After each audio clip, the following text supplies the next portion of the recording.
Bilen har kjørt, så nå er det turen begynner. Jeg ligger nå ved Fossersjøen, skal bare få pakket kajakken og komme meg på vannet. Så nå gleder jeg meg, det blir kjempegøy.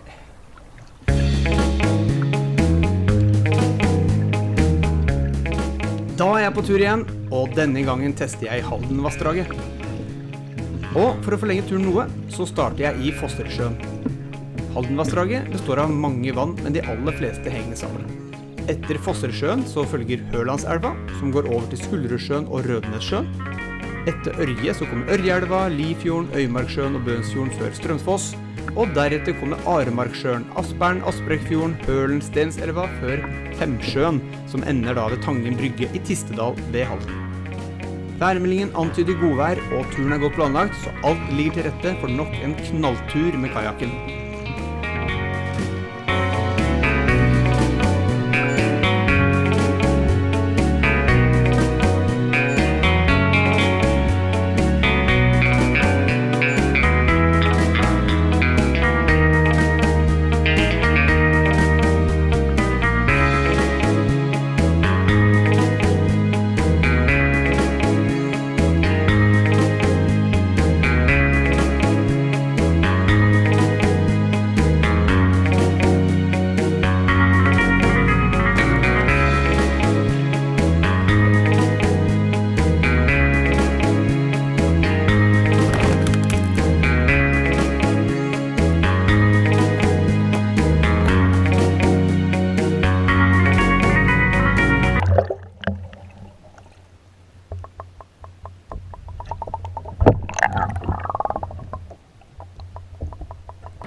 Det var nære på der etter jeg mistet GoProen. Den gikk i vannet. Heldigvis hadde jeg satt på en liten ledning på den, så den holdt seg på plass. Men det er faktisk første stedet hvor det har vært felte trær og vanskelig å komme gjennom. Ellers har det gått superbra hele veien. Jeg padlet et sted mellom 1,5 og 2 mil, og nærmer meg nå slutten på Hørlandselva, og er på vei ut i Skullerudsjøen snart. Og der tenker jeg å finne meg et sted å ta lunsj, for nå begynner jeg å bli ganske sulten. Men helt supert så langt.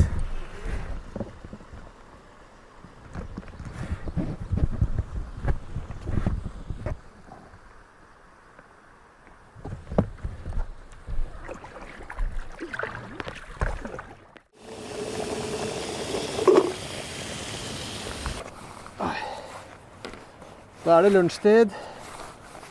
Sitter jeg og venter på at Real Turmat havregryn med sjokolade. Den er jeg litt spent på, aner ikke hvordan den smaker.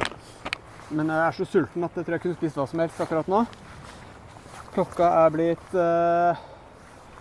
2:05. Jeg satt i kajakken 10:15. Ja, så nesten ca. 4 timer faktisk i kajakken i dag uten å gå ut av den. Og hva sier GPS-en?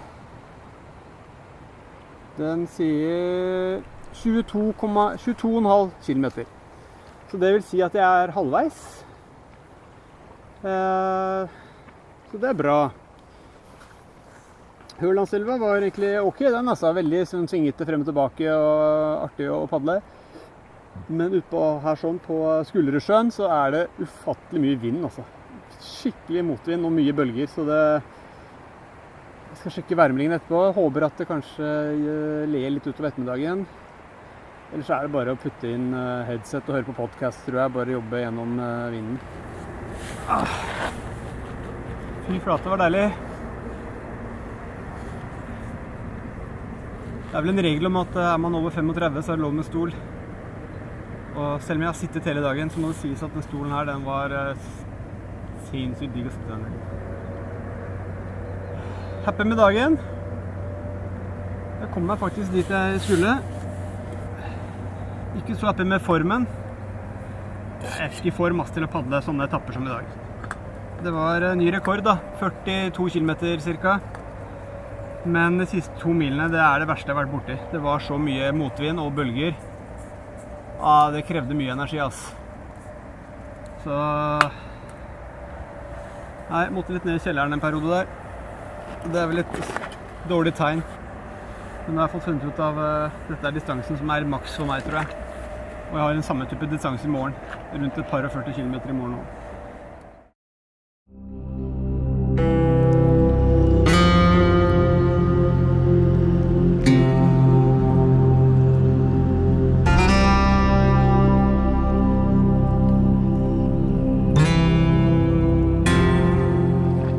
Det er i gang.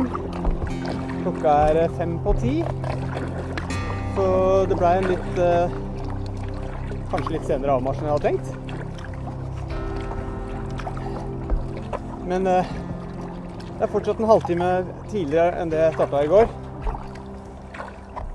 Så sånn er det bare. Nydelig forhold i hvert fall. Vannet er blikk stille. Det er ikke noe vind i det hele tatt. Det er gjerne roligere om morgenen og kvelden enn det er midt på dagen. Så er det ikke meldt noe sol i dag. Det er meldt oversida, og det er egentlig deilig det også. Jeg tipper at det blir ganske rolig og fine forhold hele dagen. Natten og i går kveld har det regnet hele tiden. Men da har jeg ligget i teltet, så det har ikke vært noe problem. Annet enn at alt utstyret og sånn har blitt veldig vått da. Men det blir det uansett. Jeg er tross alt på vannet. Så i dag, jeg så på kartene i går kveld, jeg har cirka overkant av 40 kilometer ned til Aspern, ned til en øy jeg skal ha som mål da, å campe på i natt. Og aller først nå så kommer jeg til Ørje. Det er ikke langt unna, altså jeg tror det er 4-5 kilometer eller sånt, så er det der borte. Jeg lurer på om det er det jeg ser igjen der borte. Og der er det en liten bæring, der er det sluser, men de er ikke åpnet nå, og jeg tror ikke jeg hadde giddet brutt uansett. Trillinga er liksom et par hundre meter. Så det blir en enkel trilling forbi der, men det tar noe tid, fordi man må jo tømme kajakken og fylle opp i bagger og styre årene. Men det bør være en grei etappe det. Og da er det paddling hele veien ned til Strømsfoss, hvor det blir en ny liten bæring. Fy fader altså, for en fart. Det går så sykt mye lettere når det er så stille forhold som nå. Jeg tipper jeg har over dobbelt fart av det jeg hadde over 2 mil i går. Så holder det sånn her, så blir det rask padling i dag i hvert fall. Så krysser fingrene. Fantastisk. Som dere kan se, vi er nå fremme på Ørje. Ørje sluser. Slusene er til høyre for de røde byggene der sånn. Og jeg skal ta og gå over der. Trille rundt. Enkelt og greit. Det var jo utrolig grei padling nå. Jeg har ikke padlet lenger enn en halvtime på de kilometerne der, så når det er så vindstille og så fint som det er nå, så går kilometerne temmelig fort. Altså. Så jeg håper på at det fortsetter sånn. At det fortsetter med å være lite vind og rolig vann. Så vil dagens 4 mil forhåpentligvis gå bedre enn i går. Så tror jeg det blir mye mer spennende padling. Mye mindre små vann, smalere vann. Så jeg gleder meg. Jeg tror det kan bli utrolig kult.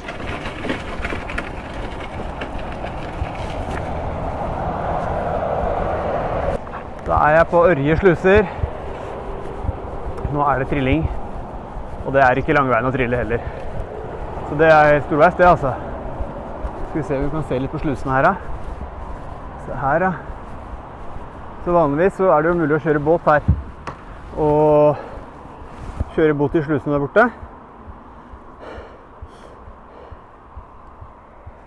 Men det åpner ikke før i mai, slutten av mai. Vi er jo i mai nå, men jeg tror 28. et eller annet det. Faktisk tribuner som man kan sitte og se på.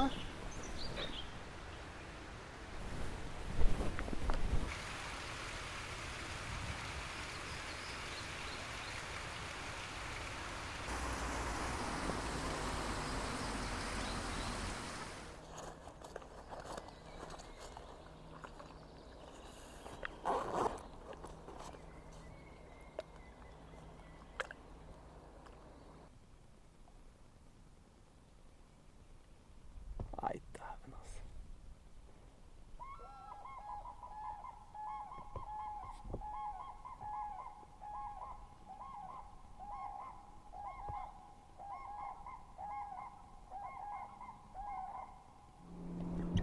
Sjukt.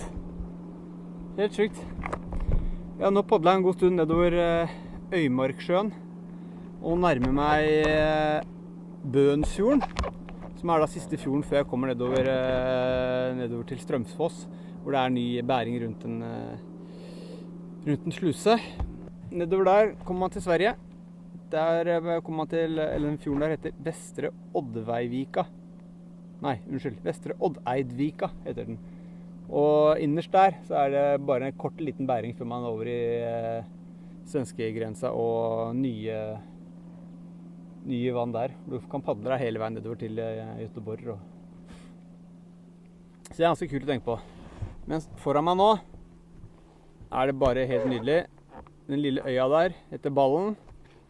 Og enden der borte, i horisonten der borte, der det innerst på Bønsfjorden, hvor det lille par-tre kilometerne, 3 kilometer med smalere elv ned til Strømsfoss, og så begynner da. Jepp, det har kommet frem til Strømsfoss. Her det en ny sluse, så da må jeg bære litt. Det ikke lange bærestykker nå heller. Klokka vel bikka 3, jeg har ikke spist lunsj ennå, men jeg skal finne meg et eller annet sted å spise så fort jeg kommer på vannet igjen nå, etter slusen her. Så det blir bra. Her sånn steiker solen helt vanvittig. Det helt vindstille og varmt, altså. Skikkelig varmt. Jeg måtte smøre meg med solkrem. Jeg merker at jeg faktisk har blitt litt brent i dag. Så man merker ikke det utpå der, for da det litt vind hele tiden. Men nei, nå det skikkelig sommer, altså. Utrolig deilig.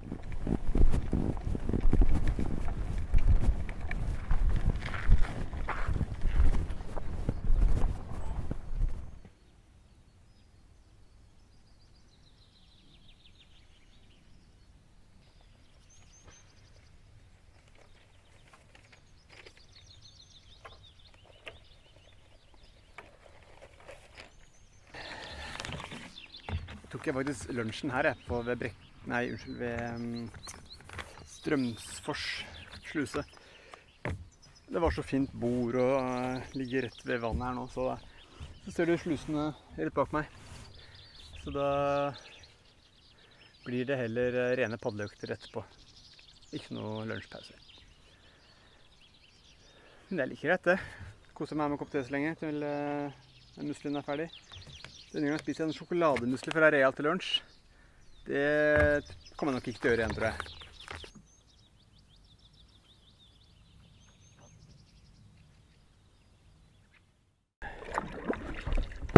Nå har jeg padlet en god stund siden Strømsfoss. Nærmer meg nå 79 kilometer, så det ikke så langt igjen for dagen. Tipper det en 4-5 kilometer igjen.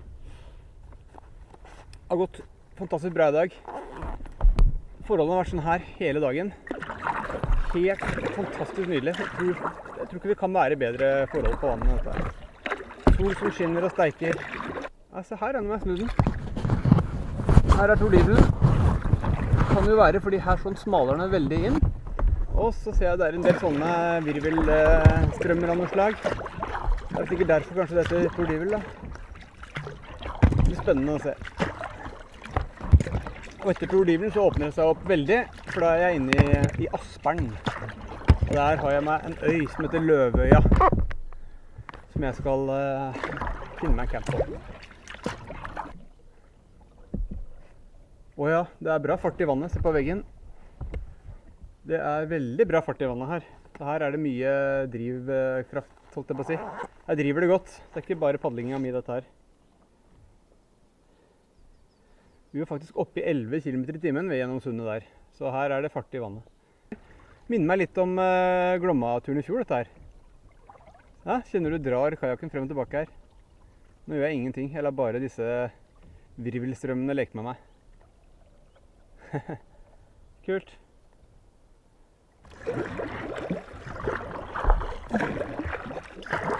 Veldig fint, altså. Vilt bra.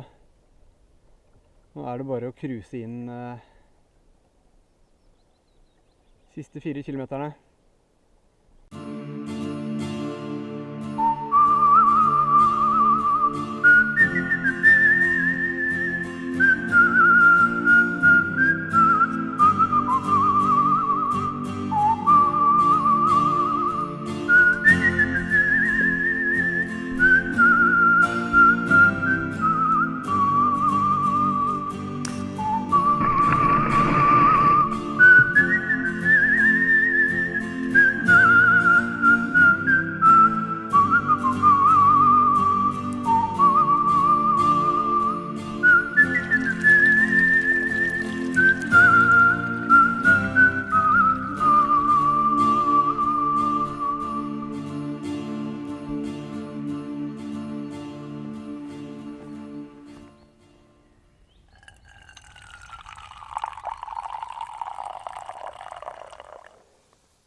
Men litt om dagen.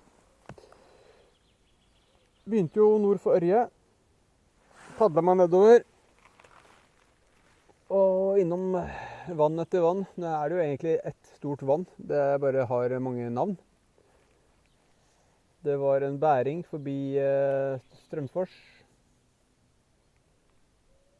Og ellers har det gått veldig bra.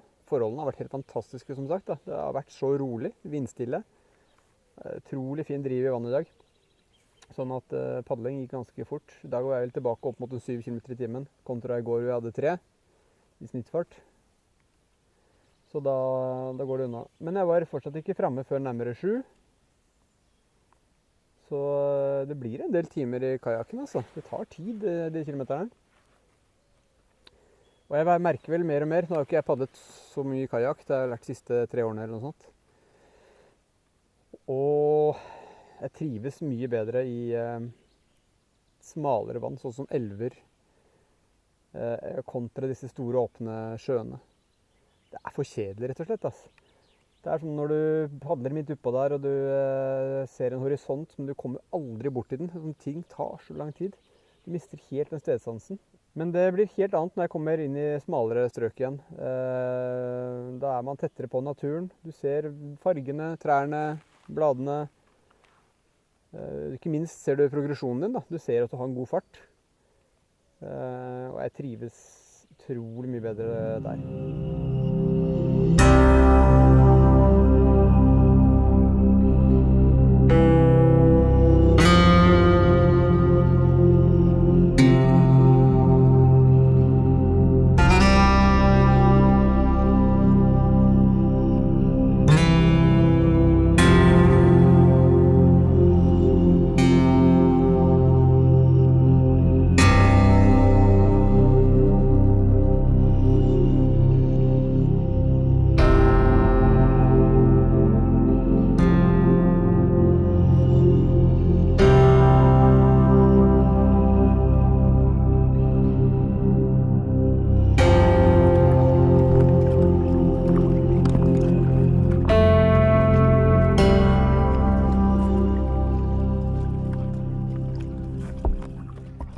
Altså, sånn her ligger jeg da. Nå har jeg padlet gjennom Asprekkfjorden og på vei over til Hølen. Og der skal jeg gjennom den lille smuget her. I sånn smal kanal. Og det er så deilig. Jeg blir så glad når jeg får sånn hjelp av vannet. Det som du ser rundt meg her nå, jeg tar ikke i et eneste tak. Det er sånn deilig fin driving med stein på begge sider. Det er så utrolig fett. Her er sånn som jeg bare elsker. Sånne områder. Jeg kan bare sitte tilbakelent og bare se rundt meg. Åh. Små sånne virvelstrømmer. Det er helt nydelig, altså. Hva skjer her? Er det en liten foss?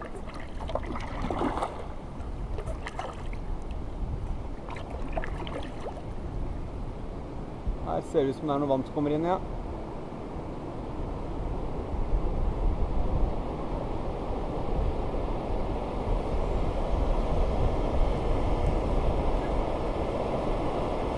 Fett. Ja, det har vel vært bra med vann, tenker jeg i år, på grunn av all snøen.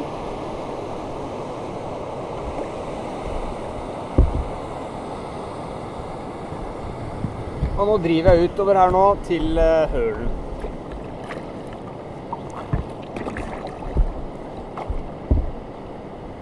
Helt topp område, altså. Tror jeg kanskje er den hyggeligste seksjonen på hele turen, faktisk. Det sier kanskje litt om turen. Nei, det har vært veldig bra. Men jeg blir i hvert fall mer og mer bevisst på at det er jo sånne partier jeg synes er kult. Det er sånt som er deilig. Eller kanskje de blir ekstra kule, ekstra deilige fordi man har vært gjennom andre partier, kanskje. Det kan være. Nå nærmer vi oss Brekke sluser. Jeg tipper det går an å komme seg opp på venstre siden der borte av slusene. På høyre siden ser det jo ut som det bare er fjell og stein. Skal vi se. Ja, der er det i hvert fall båter på venstre siden der, og noe gress. Ja. Da satser vi på å komme seg på venstre siden. Det tipper jeg blir bra.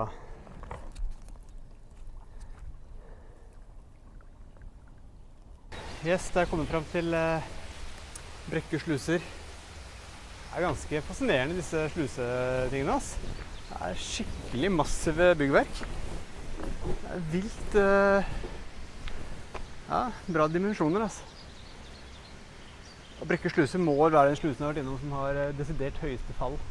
Her er det mange meter. Det er veldig kult. Jeg skal nå trille. Du ser veien her. Og så er brygga jeg skal legge ut på ligger nederst der nede. Så det burde være grei skuring det, altså. Det er ikke mange meterne å gå. Et par hundre meter å trille og gå. Og så er jeg on track. Ser dere de deilige trappene der? Det er Brekke sluser. Det var noe ordentlig dritt å komme forbi, for å være helt ærlig. Med så mye utstyr og en sinnssykt tung kajak ned så mange betongtrapper. Det er dårlig deal, ass. Bra jobba, Brekke sluser, for god tilrettelegging. Det er bronsemedalje, ass. Holdt på å ta knekken på kajakken min nå, eller roret her. Fikk sånn smell i trappa, helt løst. Ordentlig dritt. Snoren her, den røyk. Så jeg har akkurat brukt nå 10 minutter på å prøve å reparere den. Så det var mye juling, ass. Men. Jeg er ferdig med den biten der. Det har jo alltid tatt litt lengre tid enn jeg trodde. Jeg er oppe i 40 minutter nå. Og bruker sikkert et kvarter bare på å gjøre klar kajakken og komme meg ut på. Så da er det bare å padle på. Da er du ute og padle nedover her. Så i lende. Og så kommer jeg ut etter hvert, etter en 3 kilometers tid nå, ut i, det heter Femsjøen.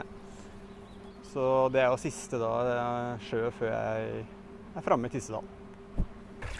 Da har jeg padlet en drøy time siden Brekke sluser. Har tatt det veldig med ro. Bare kosepadling. Bak meg ser vi Bjørnstadøyene midt ute i Femsjøen. Og jeg tipper jeg er 3 kilometer kanskje, 3-4 kilometer fra Tissedal i Halden. Så da er jeg hvert øyeblikk i mål for denne gang, faktisk. Det var en bra tur i hvert fall. Fantastiske forhold. Har stort sett bare hatt knallvær og lite vind og rolig vann, så det er sånn sett tommel opp. Og forholdsvis spennende padling også. Tidvis kjedelig, og tidvis veldig, veldig artig.